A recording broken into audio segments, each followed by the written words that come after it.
Hey, good morning, everybody. Hey, I want to share something with you really quick on this Easter Sunday.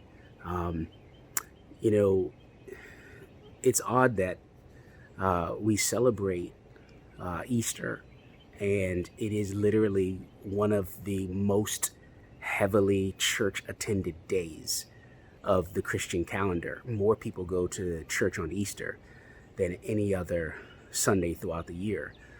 What's ironic is the most celebrated Christian holiday celebrates a factor that is probably one of the most least considered and talked about when it comes to our Christian faith. Um, the resurrection is about celebrating the victory over death, the fact that Jesus got up out of the grave from the dead after having been crucified. Um, this is probably one of the most central doctrines of our faith: eternal life. In John chapter 11, Jesus, after hearing about Lazarus' death, goes to visit Martha and Mary, his sisters. Martha comes to Jesus and says, "If you were here, my brother wouldn't have died." Jesus says, "He'll rise again." Martha says, "I know.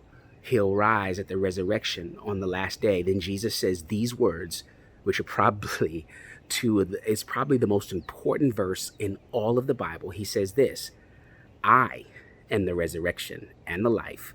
Whoever believes in me will live even though they die, and whoever lives believing in me will never die."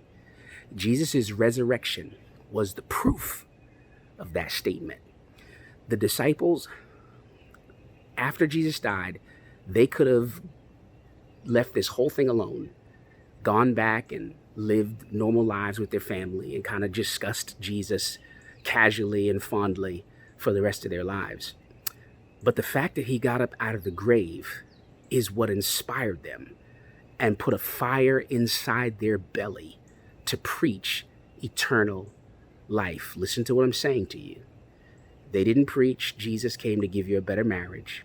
They didn't preach Jesus came to take your pain away. They didn't preach that Jesus came to pay bills and buy houses. They preached eternal life, that you will live forever. And they risked their lives to do it. The thing that compelled them to risk their lives, to continue on with the gospel, even though Jesus was nowhere to be found physically on the earth, was the fact that they saw him alive even after death. This is what compelled Paul, an anti-believer. He's literally arresting Christians. He's holding cloaks of the people who stoned Stephen, the first martyr, and he's watching Stephen's stoning with great approval and satisfaction. But what changes Paul's mind is when a living Christ approaches him on the road to Damascus, even though he had died. Eternal life, beloved. So as you kind of celebrate Easter today in the ways that we do, I know that many of you will be watching our live stream at 10:30.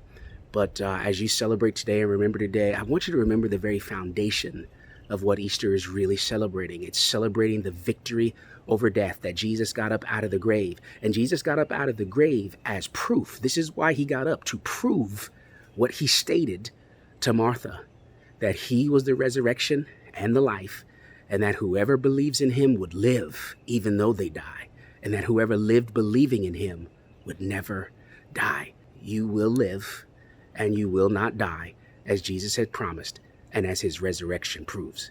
God bless you. Remember that on this Easter Sunday. Peace.